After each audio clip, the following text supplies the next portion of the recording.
नमस्कार, मी नेहा माझ्या यूट्यूब चॅनलमध्ये तुमच्या सर्वांचं मनःपूर्वक स्वागत करते। आज आपण वालाचं पारंपरिक असं ब्रेड बनवणार आहोत। ही माझी खूप आवडती रेसिपी आहे।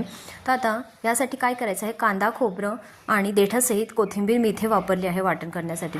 तर कांदा खोबरं आपल्याला चांगलं भाजून घ्यायचं आहे। इथे वाल तुम्ही बघू शकता, हे वाल चांगले मोड आणून तयार आहे। 3 दिवस लागलेत मला हे वालाला मोड यायला। तर काय करावं लागतं, वालाला 10 ते 12 तासांसाठी भिजत ठेवायचं। त्यानंतर मटकीला जसे आपण मोड आणून घेतो त्याप्रमाणे आपल्याला हे 2 दिवस मोड आणायला लागतं। तर तुम्ही बघू शकता, आता मी मोड आणून झाल्यानंतर एका साईडला भांड्यामध्ये गरम पाणी करायला ठेवलं होतं आणि त्याच्यात एक 15 मिनिटांसाठी हे वाल टाकले होते आणि त्यानंतर आता मी ह्याची सालं काढायला घेत आहे। तर तुम्ही बघू शकता, गरम पाण्यात टाकल्यानंतर साल इझिली याचं निघत आहे वालाचं।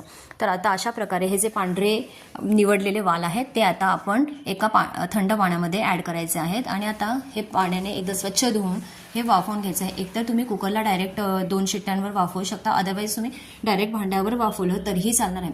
तर आता एका साईडला माझं कांदा खोबरं भाजून झालेलं आहे आणि कोथिंबीर पण आहे, त्याचं वाटण मी करून घेणार आहे। तर भांड्यामध्ये आता मी चांगली तेलाची फोडणी घालून घेणार आहे, जिरं मोहरीची, आणि त्यानंतर कढीपत्ता असा हाताने क्रश करून थोडासा टाकणार आहे। आणि त्यानंतर आपलं जे वाटण आहे ते वाटण आपण याच्यामध्ये चांगलं परतून घेणार आहोत 3 ते 4 मिनिटांसाठी। आणि याच्यानंतर आता आपल्याला याच्यात मसाले ॲड करायचे आहेत। इथे मी 2 चमचे लाल मिरची पावडर, थोडंसं हळद, हिंग आणि आपल्याला इथे गोडा मसाला मी इथे वापरला आहे। आता इथे तुम्ही काळा मसाला जरी वापरला तरीही चालू शकते, पण मी इथे थोडंसं कमी तिखट केलेली आहे ही भाजी। तुम्ही तुमच्या आवडीप्रमाणे इथे तिखटाचा वापर करू शकता।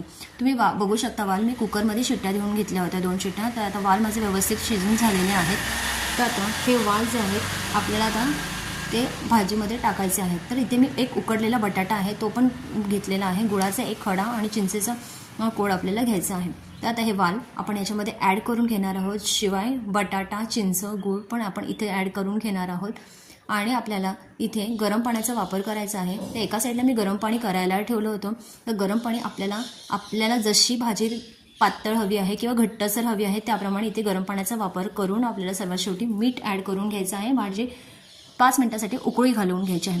ही भाजी चपाती, भाकरी किंवा भाताबरोबर सुंदर लागते। तर ही रेसिपी तुम्हाला कशी वाटली ते कमेंट करून नक्की सांगा। Thank you so much.